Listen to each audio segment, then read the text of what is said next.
Mélange artistique de culture et d'information. C'est un personnage controversé, une biographie d'Elon Musk qui est sortie en fait sur les tablettes depuis 2 jours et déjà il y a une controverse. Bon, alors parti. Cybèle Olivier qui est journaliste à la recherche ici à Cube Radio, tu nous racontes ça. Écoute, moi c'est la première fois que je vois le mot Musk et controverse dans la même phrase. Ouais, je te crois oui, pas. je suis ébahie. Surtout, elle est quand même grosse. Elle est quand même grosse. Celle-là, digne Tu l'as du devant livre, toi, là. je, Tu l'as je devant vous toi. montre. Ah oui, celle-là ici. Donc, très grosse brique ici. Elle est sortie il y a 2 jours, mercredi 12 septembre. Puis déjà, comme tu le dis, c'est parti. Oui, c'est un sujet qui est gros, c'est Elon Musk, mais son auteur aussi, c'est une grosse vedette. C'est Walter Isaacson, celui qui a aussi écrit la biographie, entre autres, de Steve Jobs, Henry Kissinger, aussi écrit sur Albert Einstein. Donc, les gens sont curieux d'aller voir qu'est-ce que ce monsieur-là a compris de la vie de Elon Musk. Il s'est introduit, il a scruté sa vie pendant 2 ans. Et vraiment, ce monsieur-là a eu accès à tout, absolument tout, aux meetings, aux rencontres. Il a vu renvoyer des gens. Donc c'est une biographie autorisée. Oui, tout à fait. D'accord. Biographie autorisée. C'est vrai, j'ai lu ce terme-là à plusieurs reprises, Oui. mais tu vois, on fait bien de le mentionner. Donc, il l'a suivi, puis surtout dans le livre, on apprend Elon Musk, bon, le génie, l'innovateur, le patron, le père aussi, mais aussi l'enfant Elon Musk. Et tout le livre est teinté de sa relation qui est complètement torturante avec son père.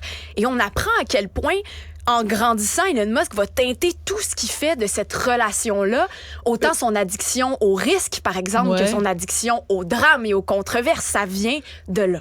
Pourquoi? Donc, c'est très freudien. Donc, il avait un complexe, je sais pas, d'opposition au père. Complètement. Et est-ce que ça suffit à expliquer, justement, ces comportements-là ou c'est une explication facile pour dire, ah bon, ben là, il est comme ça, puis c'est parce que son papa était comme ça, puis c'est bon... sûr que, bon, je comprends ta question. C'est vrai que souvent, on se dit, bon, ça peut être une excuse, mais c'est tissé d'une manière où plus, ça l'explique plus que ça l'excuse, on peut dire comme ça.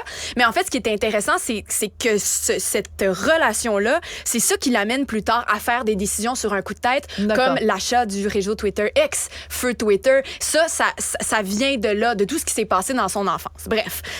La controverse, c'est pas ce qu'on apprend sur son histoire, c'est plutôt qu'on en prend en fait l'implication qu'Elon Musk a eue dans la guerre en Ukraine. Oui, ça, on est tous restés bouche bée quand même. Ben c'est ça. Puis dans le livre, ce qui se passe, c'est que l'auteur raconte qu'un soir, Elon Musk reçoit un appel d'un dirigeant ukrainien qui lui demande de lui laisser accès à certains satellites Starlink. Lui, Elon Musk va parler entre-temps à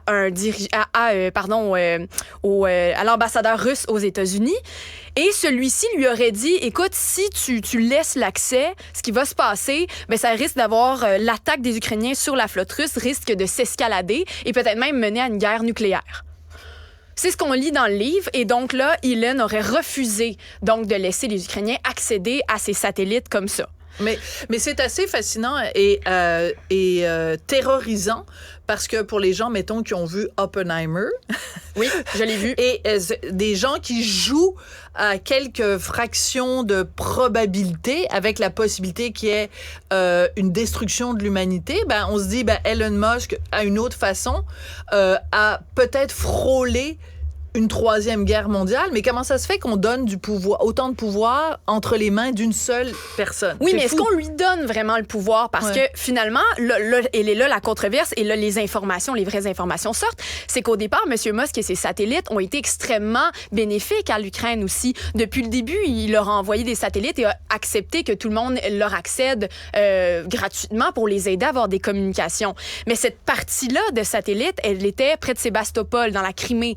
La Crimée qui subit des sanctions aux États-Unis depuis 2014. Et donc, il n'avait jamais laissé accès à cet endroit-là. Donc, quand on lui a demandé ça, lui, ce qu'il dit, c'est qu'on m'a demandé de prendre activement part à la guerre et de faire et de choisir d'accepter qu'il y ait un acte de guerre qui se passe. Starlink n'a jamais été créé pour ça.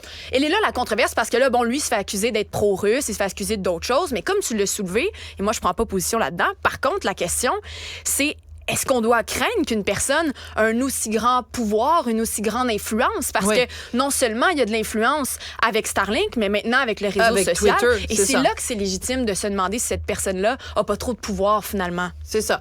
Puis, il y a toute la question, évidemment, des ultra-riches.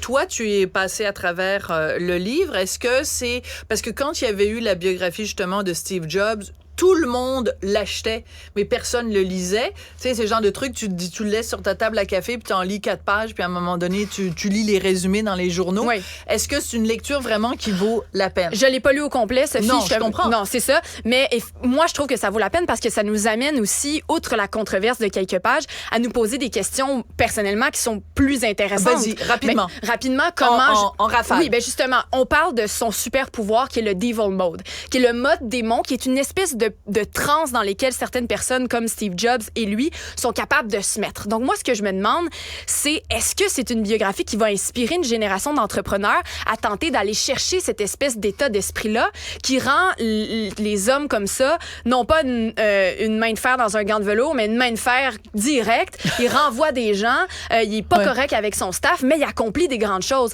Est-ce que les entrepreneurs vont être le prix à payer, je comprends, par ça? Et j'aimerais juste terminer, Sophie, en te lisant... Très rapidement, parce que regarde, il y a Mario Dumont qui... Oui, te lisant l'épigraphe du livre qui résume très bien qui est Elon Musk. À tous ceux que j'ai pu choquer, j'ai juste envie de dire, j'ai réinventé la voiture électrique et je vais envoyer des gens sur Mars dans une fusée. Vous n'imaginez pas qu'en plus, je serais un mec tranquille et normal. Ben, c'est ça, Elon c'est très Musk. bien. C'est très bien résumé. Merci. Merci Cybèle Olivier. Je voudrais remercier Audrey Robitaille et Marianne Bessette à la recherche, Tristan Dupont, Brunet Dupont à la mise en onde. Merci beaucoup et je vous laisse entre les mains de Mario Dumont.